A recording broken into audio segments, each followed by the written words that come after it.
जय हिंद दोस्तों, कैसे हैं? उम्मीद करता हूं आप सभी अच्छे होंगे। आपकी प्रिपरेशन अच्छी चल रही होगी। हम कर रहे थे महिला और बाल अपराध से संबंधित सीरीज, जो आपके राजस्थान पुलिस और काफी एग्जाम जिनके अंदर समान रूप से उपयोगी है। और राजस्थान पुलिस के अंदर सीधे सीधे 10 नंबर के क्वेश्चन 10 क्वेश्चन यहाँ से आने वाले हैं इस टॉपिक से। और हम इस टॉपिक की गहन चर्चा करते हुए आ रहे हैं। और आज हमारा इस टॉपिक के अंदर जो पढ़ने जाएंगे, हम इसके अंदर अनैतिक व्यापार रोकथाम अधिनियम 1956। हम इस अधिनियम की चर्चा आज की हम इस क्लास के अंदर करेंगे, क्योंकि हम पहले बहुत सारे अधिनियम, नियम और कानून और धाराओं की चर्चा कर चुके हैं, जिसके द्वारा या जिनके तहत महिलाओं को सुरक्षित या उनको सुरक्षा प्रदान की गई है। तो ये जो अधिनियम है अनैतिक व्यापार रोकथाम अधिनियम 1956, इसके बारे में हम चर्चा करेंगे आज की इस क्लास के अंदर। तो सबसे पहले हम थोड़ा सा इसके बारे में जान लेते हैं कि ये अनैतिक व्यापार जो है वो क्या होता है। तो ये होता है कि जैसे किसी भी प्रकार से अगर कोई भी व्यक्ति किसी भी महिला या स्त्री को बहला फुसलाकर उसका व्यापार किया जाए, या उसका बिना नैतिक कुछ मानव मूल्य होते हैं, जो किसी व्यक्ति या समाज के कुछ नैतिक मूल्य होते हैं, उन नैतिक मूल्यों से परे जाकर कोई भी व्यक्ति किसी भी स्त्री या महिला या कोई भी बच्चों का अगर व्यापार करता है, उनको बेचता है कहीं पे, या उनका खरीद फरोख्त करता है, तो ये जितने भी प्रकार के जो घटनाएं और करते हैं वो इस अधिनियम के अंदर आते हैं। और इन अधिनियम के तहत इन बालिकाओं, स्त्रियों और महिलाओं को सुरक्षा प्रदान की जाती है। तो चलिए हम शुरू करते हैं आज की हमारी इस क्लास के अंदर इस टॉपिक से संबंधित क्वेश्चन। तो सबसे पहले हम देखते हैं, इस अधिनियम के अनुसार 18 वर्ष का कोई भी व्यक्ति नाबालिग है। इस अधिनियम के अंदर क्या प्रावधान किया गया है कि कोई भी व्यक्ति जो 18 वर्ष से कम उम्र का है,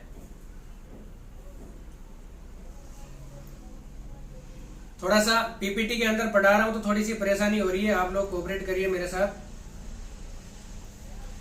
इस अधिनियम में 18 वर्ष का कोई भी व्यक्ति नाबालिग है। इस अधिनियम में यह प्रावधान किया गया है कि कोई भी व्यक्ति है जो 18 वर्ष से अगर कम उम्र का है तो वो नाबालिग श्रेणी के अंदर आएगा, नाबालिग व्यक्ति कहलाएगा, चाहे वो बच्चा लड़का हो, चाहे लड़की हो, चाहे कोई भी हो। यह अधिनियम व्यावसायिक यौन उत्पीड़न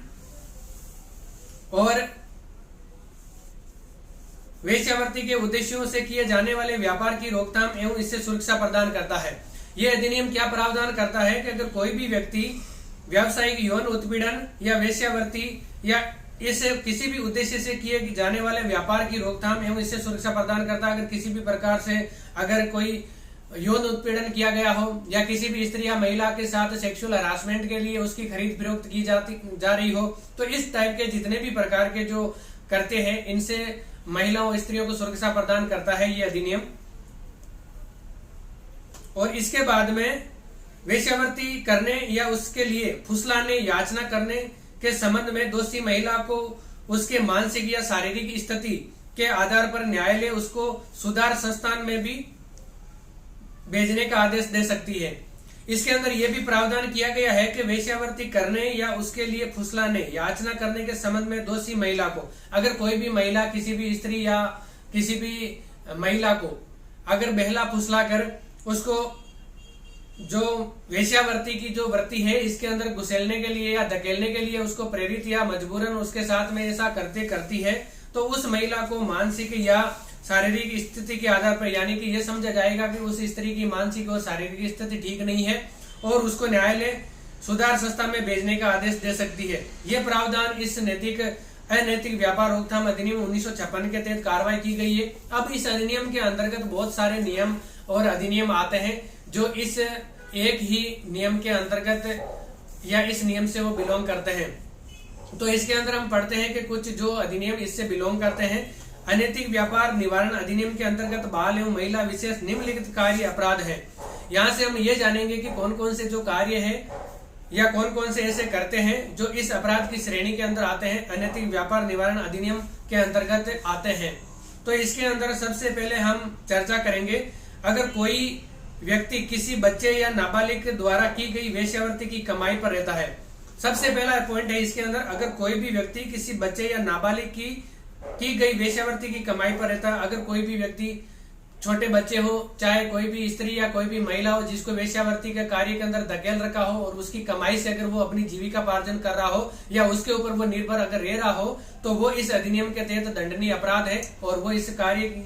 अधिनियम की परिभाषा के अंतर्गत आएगा। तो ऐसे व्यक्ति को कम से कम 7 साल व अधिक से अधिक 10 साल की सजा का प्रावधान इस अधिनियम के अंदर किया गया है। क्या किया गया है? अगर कोई भी व्यक्ति अगर किसी भी स्त्री की जो वेश्यावृत्ति या नाबालिग द्वारा की गई ऐसी कमाई जिसके ऊपर वो निर्भर रहता हो तो उसको 7 साल की अधिक कम से कम और अधिक से अधिक 10 साल की सजा का प्रावधान इसके अंदर किया गया है। अब इसके बाद में दूसरा जो पॉइंट है वो हमारे लिए ये है कि 18 साल से कम उम्र की लड़की, अगर कोई भी लड़की जो 18 साल से कम उम्र की हो तो गैर कानूनी संभोग के लिए फुसलाना, उसको अगर गैर कानूनी रूप से अगर संभोग या उसके साथ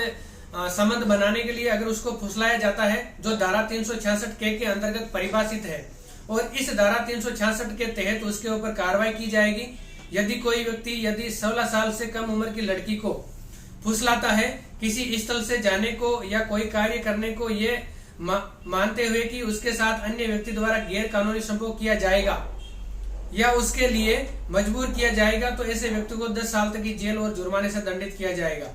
जो धारा 366 के है इसके अंदर ये प्रावधान किया गया है कि अगर कोई भी 18 साल से कम उम्र की अगर लड़की उसको संभोग करने के लिए किसी भी व्यक्ति द्वारा फुसलाया जाता है, बहलाया जाता है, तो उस या ऐसा उसको लगता है कि कोई भी स्थल पर उसको भेजने से या वहां पे ले जाने से उसके साथ में ऐसा कार्य हो सकता है, ऐसा घिनौना अपराध हो सकता है, तो उस व्यक्ति के लिए कम से कम 10 साल का और जुर्माने दोनों का प्रावधान किया गया है दंड के रूप में। और नेक्स्ट इसके अंदर जो पॉइंट है वो हमारे यह है कि विदेश से लड़की का आयात करना। अगर कोई भी व्यक्ति अगर विदेश से किसी लड़की का आयात करता है या विदेश से किसी लड़की को खरीदता है तो धारा 366 खे, यहाँ पे हम कुछ जो धाराएं जिस अधिनियम से रिलेटेड जो धाराएं हैं उनका जिक्र भी हम साथ का साथ ही करेंगे। ये मेरी हैंड रिटन पीडीएफ है जो मैंने बना रखी है आप लोगों के लिए, और ये जब हमारी सारी क्लासें कंप्लीट हो जाएगी तो मैं आपको अपने टेलीग्राम जो चैनल है उसके ऊपर भी आपको प्रोवाइड करवा दूंगा। तो जो स्टूडेंट या अभ्यर्थी हमारे टेलीग्राम ग्रुप से नहीं जुड़े हैं तो वो भी हमारे डिस्क्रिप्शन के अंदर उसकी लिंक दे रखी है, आप वहां से टेलीग्राम ग्रुप ज्वाइन कर लीजिए। वहां पे मैं समय समय पर जो भी पढ़ाता हूँ उसका पीडीएफ क्वेश्चनरी जो भी है वहां पे डालता रहता हूँ। तो अगर कोई व्यक्ति किसी 21 साल से कम उम्र की लड़की को विदेश से या जम्मू कश्मीर से लाता है, अगर कोई भी व्यक्ति किसी भी लड़की को जो 21 वर्ष से कम उम्र की है उसको विदेश से या जम्मू कश्मीर से खरीद कर लाता है, ये जानते हुए कि उसके साथ गैर कानूनी संभोग किया जाएगा और वो ये जानता है कि उसके साथ में घिनौना अपराध या कृत्य किया जा सकता है या किया जाएगा, उसके साथ शारीरिक संबंध बनाए जाएंगे या उसके लिए मजबूर किया जाएगा, तो ऐसे व्यक्ति को 10 साल तक की जेल और जुर्माने से दंडित किया जा सकता है। तो ऐसे व्यक्ति को जो सजा का प्रावधान किया गया वो 10 साल तक की जेल और जुर्माने से दंडित किया जाएगा, ये इसके अंदर प्रावधान किया गया है। नेक्स्ट इसके अंदर जो पॉइंट दिया हुआ है वो ये है कि वेश्यावृत्ति आदि के लिए बच्चों को बेचना। अगर वेश्यावृत्ति जैसे घिनौने अपराध के लिए या घिनौने कार्य के लिए अगर बच्चों का बेचान किया जाता है तो ये धारा 372 के अंतर्गत परिभाषित किया गया है इसको, और धारा 372 के तहत इसको एक कानूनी या दंडनीय अपराध माना गया है। तो इसके अंदर क्या प्रावधान किया गया है, अगर कोई व्यक्ति किसी 18 साल से कम उम्र के बच्चे को अगर कोई भी व्यक्ति किसी 18 साल से कम उम्र के बच्चे को वेश्यावृत्ति या गैर कानूनी संभोग यानी कि गैर कानूनी संभोग या वेश्यावृत्ति या किसी कानून के विरुद्ध और दुराचार काम में लाए जाने या उपयोग किए जाने के लिए उसको बेचता है। अगर कोई व्यक्ति 18 साल से कम उम्र का अगर कोई भी बच्चा है जिसको वेश्यावृत्ति या गैर कानूनी संभोग या किसी कानून के विरुद्ध, जिस कानून के अंदर या कोई भी कानून इसकी इजाजत अगर नहीं देता है, उस कानून के विरुद्ध दुराचार काम में लाए जाने के लिए अगर उसको बेचता है या भाड़े पर देता है तो उससे ऐसे व्यक्ति को 10 साल तक की जेल और जुर्माने से दंडित किया जा सकता है। ये इसके अंदर प्रावधान किए गए हैं। आप एक एक पॉइंट को यहाँ से नोट कीजिएगा, गौर से सुनिएगा उसको, क्योंकि सारे पॉइंट है जो इंपॉर्टेंट है सबके अंदर एक एक धारा का प्रावधान किया गया है जो इसके तहत उसके ऊपर कार्रवाई की जा सकती है। नेक्स्ट है हमारा जो प्रावधान इसके अंदर किया गया है, यदि कोई व्यक्ति 18 साल से कम उम्र की लड़की को अगर कोई भी व्यक्ति 18 साल से कम उम्र की लड़की को किसी वेश्या या किसी व्यक्ति को जो वेश्यागृह चलाता हो या उसका प्रबंध करता हो बेचता है या भाड़े पर देता है, तो ऐसा माना जाएगा कि उस व्यक्ति ने लड़की को वेश्यावृत्ति के लिए बेचा है जब तक कि उसके विपरीत साबित न हो जाए। अगर कोई भी व्यक्ति 18 साल से कम उम्र की लड़की को किसी वेश्या या किसी भी व्यक्ति को बेचता है जो ऐसा वेश्यागृह या इस प्रकार का घिनौना अपराध या घिनौना कार्य करवाता है या उसका प्रबंधन करता है, या ऐसे जो व्यक्ति उस व्यक्ति को भाड़े पर देता है, कोई भी ऐसी लड़की या स्त्री को जहां पे ऐसा लगता है या ऐसा माना जा सकता है कि वहां पे वेश्यावृत्ति के कार्य उससे करवाए जा सकते हैं, तो वो व्यक्ति है जो इस अधिनियम के तहत एक अपराधी है, उसके खिलाफ दंडनीय अपराध के तहत इस अधिनियम के तहत उसके ऊपर कार्रवाई की जाएगी, जब तक कि वो विपरीत साबित नहीं हो जाता, जब तक कि वो कोर्ट के अंदर ये साबित नहीं कर देता या ये साबित नहीं हो जाता कि उसने ऐसा कार्य नहीं किया है या ऐसे कार्य के अंदर वो संलिप्त नहीं है, तब तक वो आरोपी है और अपराधी है और उसके अनुसार वही बर्ताव किया जाएगा जो एक अपराधी के साथ किया जाता है। नेक्स्ट है हमारा पॉइंट, वेश्यावृत्ति आदि के लिए बच्चों को खरीदना। जो वेश्यावृत्ति जैसे घिनौने कार्य हैं, घिनौने अपराध हैं, इनके लिए अगर बच्चों को खरीदा जाता है तो ये धारा 373 के तहत एक जघन्य अपराध है। और इसके लिए ये धारा क्या क्या प्रावधान करती है, अगर कोई व्यक्ति किसी 18 साल से कम उम्र के बच्चे को वेश्यावृत्ति या गैर कानूनी संभोग या किसी कानून के विरुद्ध और दुराचार काम में लाए जाने का उपयोग किए जाने के लिए उसको खरीदता है, यानी कि कोई भी व्यक्ति उसको अगर खरीदता है ऐसे गैर कानूनी या ऐसे घिनौने अपराध करवाने के लिए तो या भाड़े पर देता है, तो ऐसे व्यक्ति को 10 साल की जेल और जुर्माने से दंडित किया जा सकता है। ये इसके अंदर प्रावधान किया गया है। चलिए नेक्स्ट, ये तो कुछ थे जो पॉइंट जिसके तहत कुछ धाराओं के अंतर्गत जो दोषी पाया जाता है व्यक्ति, उसके खिलाफ कार्रवाई की जा सकती है। और अब हम पढ़ेंगे इसके साथ में कुछ और प्रावधान जो इसके लिए संज्ञेय अपराध की श्रेणी के अंतर्गत आते हैं। राज्य सरकार इस अधिनियम के अंतर्गत अपराधों के संबंध में विशेष पुलिस अधिकारियों को नियुक्त करती है। जो राज्य सरकार है इस अधिनियम के संबंध में विशेष पुलिस अधिकारियों की नियुक्ति करती है, या सरकार कुछ सहायक पुलिस अधिकारियों की भी नियुक्ति कर सकती है। ऐसा जो अपराध है उन अपराध की छानबीन करने के लिए, जांच करने के लिए, समिति बनाने के लिए सरकार है वो विशेष पुलिस अधिकारियों या सहायक पुलिस अधिकारी, महिला सहायक पुलिस अधिकारियों की नियुक्ति कर सकता है। इस अधिनियम के अंदर दिए गए सभी अपराध संज्ञेय हैं, यानी कि सारे के सारे जो अपराध हैं इस अधिनियम में दिए गए वो सारे संज्ञेय अपराध है, यानी कि वो कानूनी अपराध है, संज्ञेय अपराध है, वो मतलब बहुत ही क्रिटिकल अपराध है, हम उसको बहुत ही जघन्य अपराध की श्रेणी के अंदर हम मान सकते हैं। इसके अंदर इस अधिनियम के अंदर दिए गए अपराध के दोषी व्यक्ति को विशेष पुलिस अधिकारी या उसके निर्देश के बिना वारंट के गिरफ्तार किया जा सकता है। ये यहाँ पे बहुत ही इंपॉर्टेंट फैक्ट है जो इस अधिनियम के अंतर्गत दिया गया है कि अगर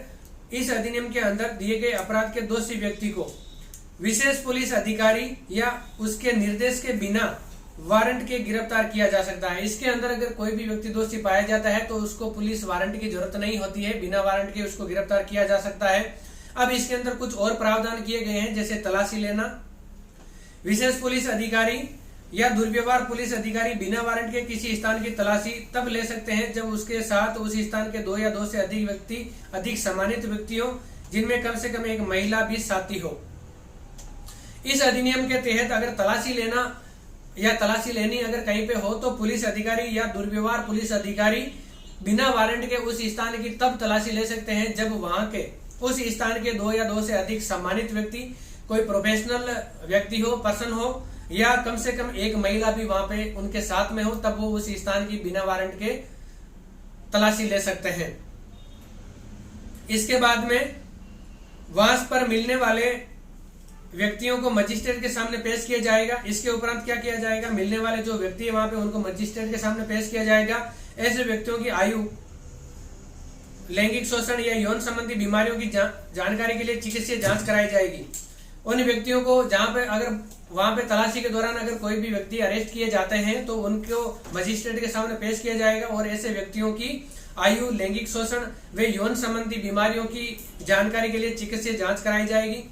ऐसे स्थानों पर मिलने वाली महिलाएं, लड़कियों या महिला पुलिस अधिकारी ही पूछताछ कर सकती है।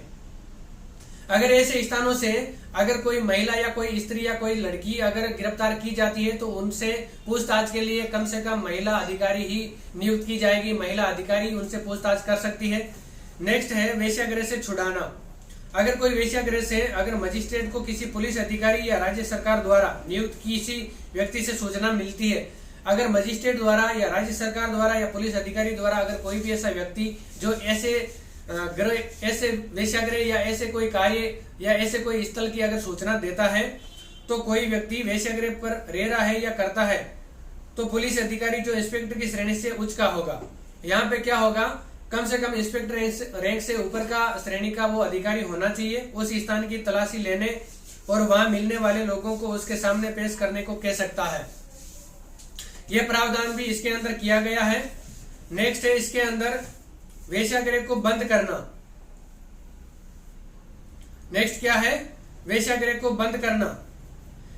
मजिस्ट्रेट को पुलिस से या किसी अन्य व्यक्ति से सूचना मिलती है तो कोई भी व्यक्ति आदि सार्वजनिक स्थान से 200 मीटर के भीतर वेश्यावृत्ति के लिए प्रयोग किया जा रहा है,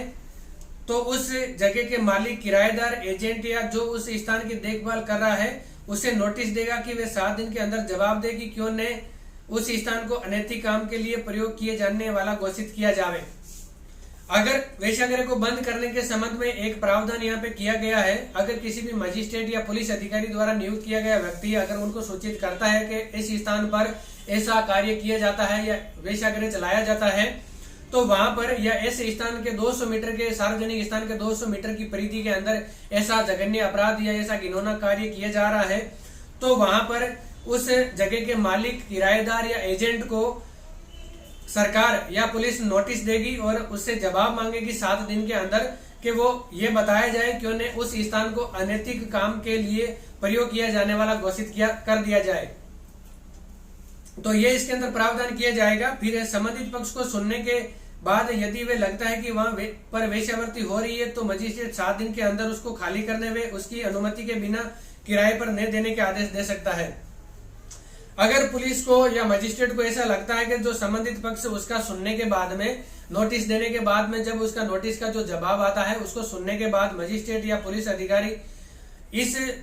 वेश्यावृत्ति वहां पे हो रही है कि नहीं हो रही है इसकी जांच करके 7 दिन के अंदर उसको खाली करने या अनुमति के बिना किराए पर न देने के लिए आदेश दे सकता है उस व्यक्ति को। ये प्रावधान इसके अंदर किया गया है। और नेक्स्ट जो है संरक्षण गृह में रखने के लिए आवेदन। इसके अंदर एक ये भी पॉइंट है, कोई व्यक्ति जो वेश्यावृत्ति करता है या जिससे वेश्यावृत्ति कराई जाती है वे मजिस्ट्रेट से संरक्षण गृह में रखने में न्यायालय से सुरक्षा के लिए आवेदन कर सकता है। अगर कोई भी ऐसा व्यक्ति जो वेश्यावृत्ति के अंदर शामिल है, चाहे वो खुद करता है या करवाता है, तो वे मजिस्ट्रेट के संरक्षण में गृह में रखने, मजिस्ट्रेट का जो संरक्षण गृह होता है उसमें या न्यायालय के सुरक्षा के लिए आवेदन कर सकता है। ये प्रावधान इस अधिनियम के तहत किया गया है। इसके बाद में इसके अंदर जो आता है मानव तस्करी रोकथाम सुरक्षा व पुनर्वास बिल 2018, ये भी इसी की श्रेणी के अंदर आता है। एक कानून है जो अधिनियम है जिसकी भी हम यहाँ पे चर्चा करेंगे। मानव तस्करी रोकथाम सुरक्षा व पुनर्वास बिल 2018 महिला व बाल विकास मंत्रालय द्वारा 18 जुलाई 2018 को लोकसभा में बिल पेश हुआ, जो 26 जुलाई 2018 को एक सदन में पारित हो गया। ये जो मानव तस्करी ह्यूमन ट्रैफिकिंग जो कानून है रोकथाम सुरक्षा व पुनर्वास बिल 2018, ये महिला व बाल विकास मंत्रालय द्वारा 18 जुलाई 2018 को लोकसभा में ये बिल पेश किया गया था और जो 26 जुलाई 2018 को एक सदन में पारित हो गया था। एक सदन में पारित इस बिल में सभी तरीकों के तस्करी की जांच करने के लिए और तस्करी पीड़ितों के बचाव, सुरक्षा, पुनर्वास के नियम स्थापित करने का प्रावधान इस अधिनियम के अंतर्गत किया गया है, जो मैंने आप लोगों को बताया यहाँ पे। इसके बाद में हमारा ये टॉपिक है जो महिलाओं से संबंधित जितना भी अपराध है, ये हमने आज तक की हमारी क्लास के अंदर इस सीरीज के अंदर कंप्लीट कर लिया है। अब हम कल से शुरू करेंगे जो बालकों के साथ में या बाल अपराध जो है उसकी क्लास हम कल से करेंगे। और आज के लिए इतना ही। अपनी क्लास को अगर पसंद आए तो लाइक करें, शेयर करें, सब्सक्राइब करें और कमेंट करके जरूर बताएं कि आपको किस प्रकार की क्लासें चाहिए। तो आज इतना ही। इसी के साथ जय हिंद, जय भारत।